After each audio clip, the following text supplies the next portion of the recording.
Ladies and gentlemen, some time ago an acquaintance of mine in Canada began a philosophical discussion with a young woman.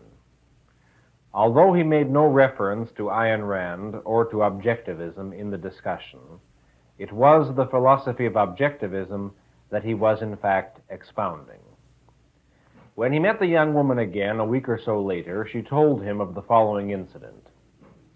It seems that she was undergoing psychotherapy, and, thinking over her conversation with my acquaintance, she walked into her psychiatrist's office and said to him, "Doctor, what do the words objective reality mean to you?"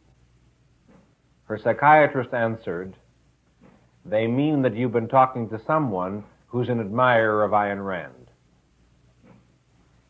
While I should hate to think that Objectivism enjoys a monopoly of this kind, a monopoly in the concern with objective reality, the psychiatrist's remark has rather eloquent implications concerning the present state of our culture, whether he intended them or not.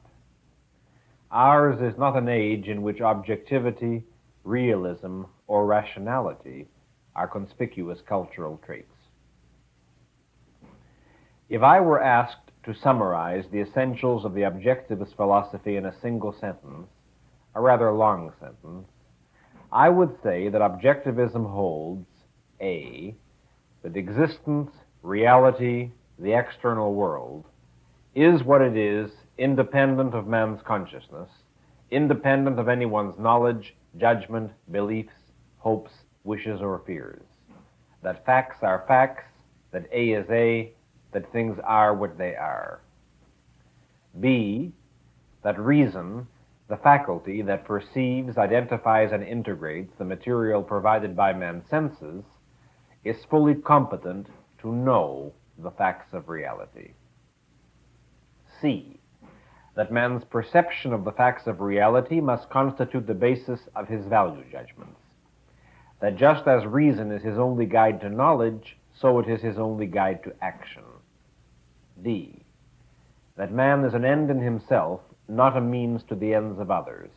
He must live for his own sake with the achievement of his rational self-interest as the moral purpose of his life, neither sacrificing himself to others nor sacrificing others to himself. E, that no one has the right to seek values from others by the initiation of physical force. F, that the politico-economic expression of these principles is laissez-faire capitalism. And G, that the absence of these principles from men's minds and actions is responsible for the present state of the world. If I were asked to summarize the philosophy of objectivism in a shorter sentence, I would say, man must live exclusively by the guidance of reason. But that is a very wide abstraction. What is reason? How does reason operate? What is entailed in the principle that man must live exclusively by reason? What are the practical consequences of living by reason or of attempting to act against it? These are the questions this course of lectures will undertake to answer. If, in reading Atlas Shrugged and The Fountainhead, you admired the novel's heroes and their manner of facing existence, if part of the motive that brought you to these lectures is the desire to understand the philosophical and psychological premises that make such men possible, then I want to stress at the outset that the fundamental character trait of the Ayn Rand hero, and the key to all his other virtues, is rationality. Character traits such as ambitiousness, integrity, independence, self-esteem are derivatives and consequences. Rationality is their root. To quote from Who is Ayn Rand, quote, "An unreserved commitment to reason and the acceptance of reality as an absolute are the hallmark of the Ayn Rand hero. He is the man who holds nothing above the rational judgment of his mind, neither wishes nor whims nor the unproved assertions of others. He is not the man without desires. He is the man who has no desires held in defiance of reason. He is not the man without emotions. He is the man who does not substitute his emotions for his mind. He is not the man without passion, he is the man without arbitrary whims. He is not the man without the capacity to feel, he is the man with the highest capacity for feeling, because his feelings are the product of rational, non-contradictory values. Close quote. In Atlas Shrugged, Ayn Rand has presented the essentials of the objectivist philosophy, most particularly of the objectivist ethics. Our task will be to elaborate and amplify those essentials, to make explicit that which in the book is only implicit, to explore and analyze aspects of Miss Rand's philosophy that are not covered in the book at all, to discuss some of the purely psychological implications and applications of objectivism, and to organize our knowledge of the subject into an integrated structure, so that we can see how the various concepts interrelate, what conclusions proceed from what premises, and what constitutes the proof of our various principles. One does not know a philosophy if one knows merely its conclusions, but not the reasoning that led to them. Even when the ideas one accepts are true, to accept a body of conclusions without understanding the proofs that validate them is to embrace dogma, not to hold a philosophy. To be an objectivist on faith is worse than a contradiction in terms. The purpose of philosophy is to provide man with an integrated view of existence, of his own nature, and of his relationship to the world in which he lives. Philosophy is the science that deals with man's relationship to existence. The 5 basic branches of philosophy are metaphysics, epistemology, ethics, politics, and aesthetics. Metaphysics deals with the fundamental nature of existence.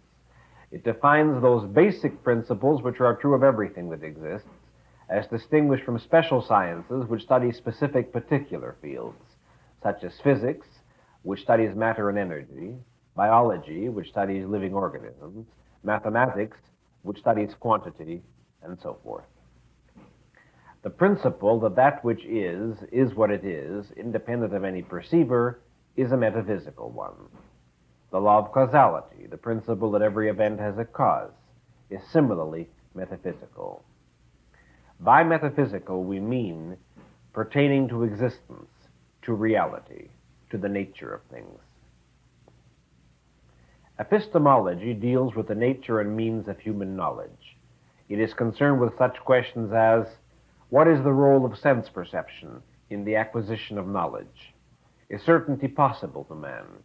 How does man form and validate his concepts? What is proof?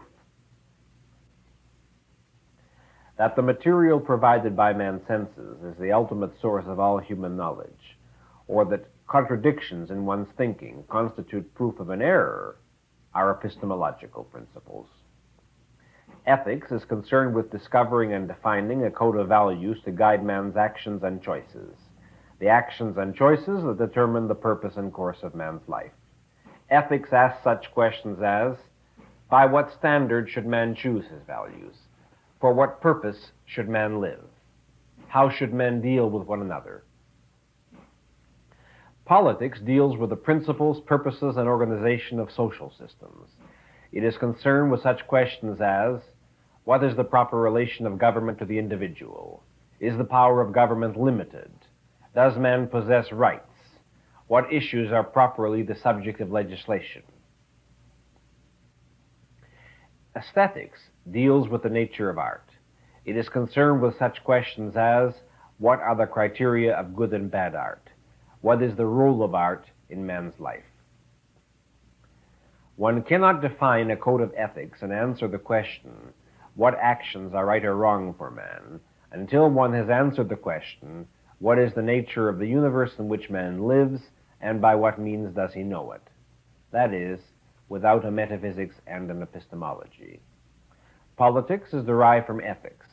One cannot answer the question, what social system is proper for man, until one has answered the question, what actions are right or wrong for man. Aesthetics is derived from metaphysics, epistemology, and ethics. All 3 are required to answer the question, what is the nature of art and its value to man?